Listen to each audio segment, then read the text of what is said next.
That refrigerator door. We open it 10, maybe 20 times a day. It's a portal to comfort, to habit, to a quick snack. But for men over 60, it can also be a silent accomplice. A place where, hiding in plain sight, are foods that might be quietly sabotaging our future. My name is Dr. Alistair Vance. For more than 2 decades, I've been a urologist, a scientist, and a man who has sat across from thousands of other men, just like you. I've shared in their fears, their triumphs, and I've helped them navigate one of the most personal health journeys a man can face, the health of his prostate. Today, we're not going to talk in vague generalities. We're going to open that refrigerator door together. We're going to shine a harsh clinical light on 7 specific items, common in almost every American home, that emerging research suggests could be contributing to the risk of prostate cancer, especially in our golden years. Now, let me be perfectly clear. The science on diet and prostate cancer is complex and still evolving. No single food is a guaranteed death sentence, and no single food is a magic cure. Some studies show different results, and we can't always say for sure if a food is definitively harmful. But what we can talk about is risk. We can talk about stacking the deck in your favor. This isn't about fear. This is about knowledge.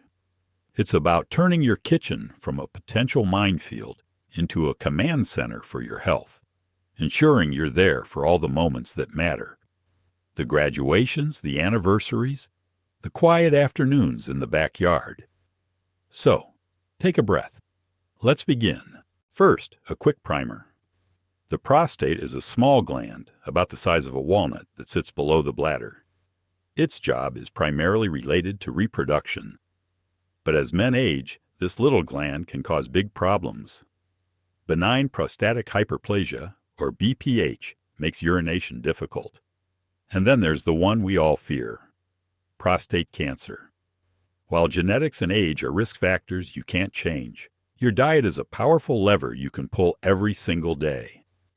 The foods we eat can either fuel inflammation, hormonal imbalances, and cellular damage, or they can provide the antioxidants, phytonutrients, and anti-inflammatory compounds that protect us.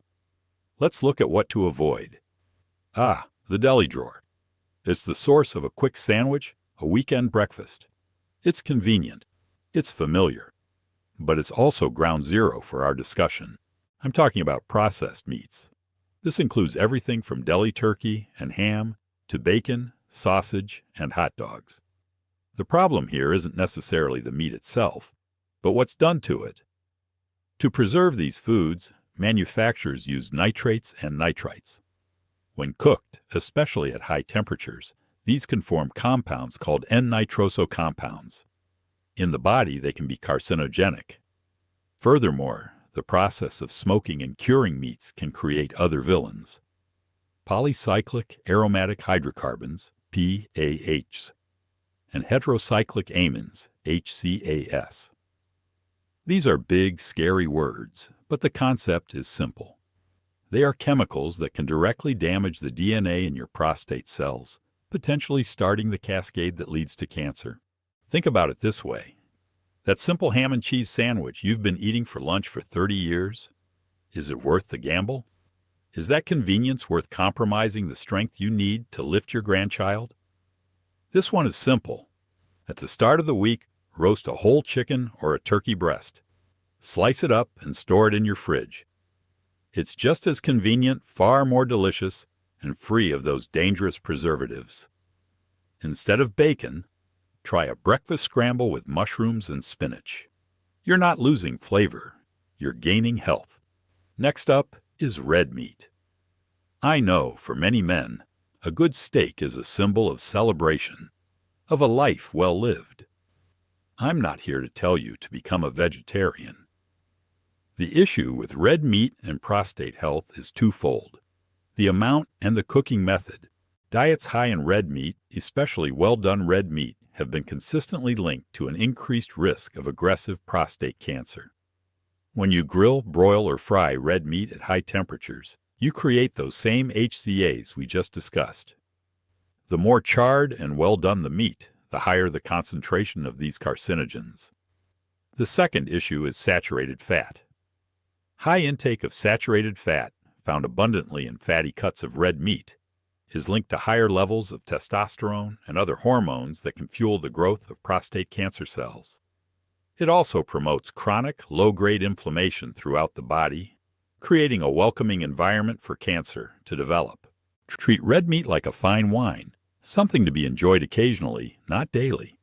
When you do have it, choose leaner cuts like sirloin or flank steak. And crucially, change your cooking method. Try marinating your meat first, which can reduce HCA formation by up to 90%. Cook it at lower temperatures, braising, stewing, or baking, and never ever eat the blackened, charred bits. For your daily protein, lean into fish rich in omega-3s, like salmon, or plant-based proteins like beans and lentils. Milk does a body good, right? Well, it's complicated.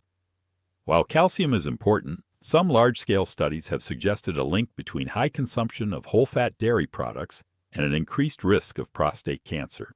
The exact mechanism isn't perfectly understood, but there are a few leading theories. One is that the high saturated fat content contributes to the hormonal and inflammatory pathways we've already discussed. Another theory suggests that very high levels of calcium from dairy might lower the body's production of a specific form of vitamin D that is thought to be protective against prostate cancer. It's a subtle shift. The splash of whole milk in your coffee, the thick slice of cheddar on your apple pie. These are ingrained habits. But our goal is longevity with vitality. It's about having the mental clarity to share your wisdom with your family, and high-fat diets can contribute to the kind of brain fog that robs us of that sharpness. This is an easy swap. Consider switching to low-fat or non-fat milk and yogurt. Explore the world of plant-based milks like almond, oat, or soy milk. When it comes to cheese, enjoy the high-fat ones in moderation, as a flavorful garnish rather than the main event. It's a small change in your grocery list that could make a big difference in your cellular health. This one isn't just about the prostate, it's about your entire body. But its impact on prostate health is significant. I'm talking about sugar-sweetened beverages, sodas, sweet teas, sports drinks, and fruit juices with added sugar. Here's the direct link. These drinks are a primary driver of obesity. And obesity is a major confirmed risk factor for a host of cancers, including more aggressive forms of prostate cancer. Excess body fat doesn't just sit there. It's metabolically active. It produces excess estrogen, increases levels of insulin-like growth factor, IGF-1, and promotes chronic inflammation, a trifecta of trouble for the prostate. Drinking your calories is one of the easiest ways to gain weight without even realizing it. That can of soda with lunch? It's 150 empty calories and a massive spike in your blood sugar, which puts stress on your entire system. Fall in love with water again. If you find it boring, infuse it. Keep a pitcher in your fridge with slices of lemon, cucumber, and mint, or even berries. Unsweetened green tea is another fantastic option. It's hydrating and packed with antioxidants called catechins, which have been shown to have protective effects on the prostate. You're not just cutting out the bad, you're actively adding in the good. This one is sneaky. You think you're doing something good for yourself. Yogurt has probiotics, it has calcium. So you grab one of those single-serving fruit-on-the-bottom yogurts for breakfast or a snack.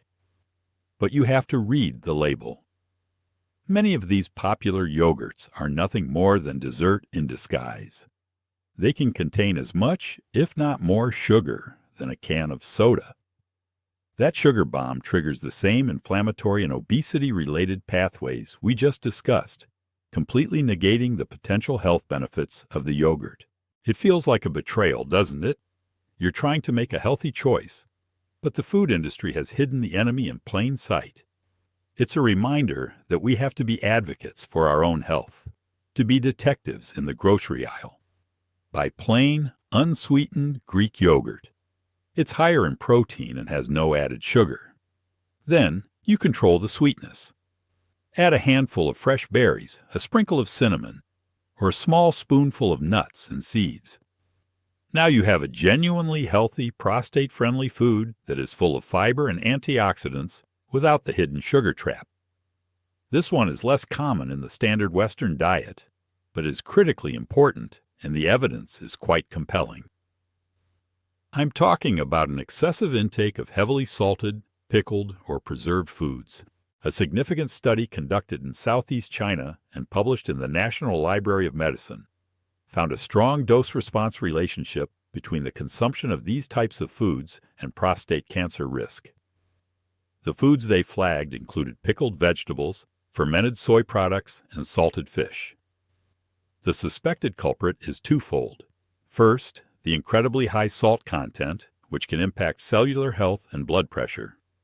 Second, the potential for N-nitroso compounds to form during the pickling and preservation process, similar to the issue with processed meats. Now let me be careful here. Not all fermented foods are bad. Things like kefir or kimchi in moderation can be great for gut health. The key word here is excess, and the type of preservation used, specifically high salt and certain chemical preservatives. If you love that tangy crunch, make your own quick pickles. Simply soak sliced cucumbers or red onions in vinegar for a few hours in the fridge. You get all the flavor with a fraction of the salt and none of the questionable preservatives. For that savory, umami flavor, use mushrooms, fresh garlic, and herbs instead of salt-laden preserved sauces. Our final saboteur is an old enemy of public health, but one that still lurks in many refrigerators: artificial trans fats. You'll find them in some margarines, refrigerated doughs, like biscuits and pie crusts, non-dairy creamers, and many fried and baked goods. Trans fats are created by an industrial process that adds hydrogen to vegetable oil, making it solid at room temperature. Our bodies have no idea what to do with this artificial fat. It is a major driver of systemic inflammation, which, as we've established, is a perfect storm for prostate problems. It raises your bad LDL cholesterol, lowers your good HDL cholesterol, and damages the inner lining of your blood vessels. Healthy blood flow is essential for the health of every organ, including the prostate.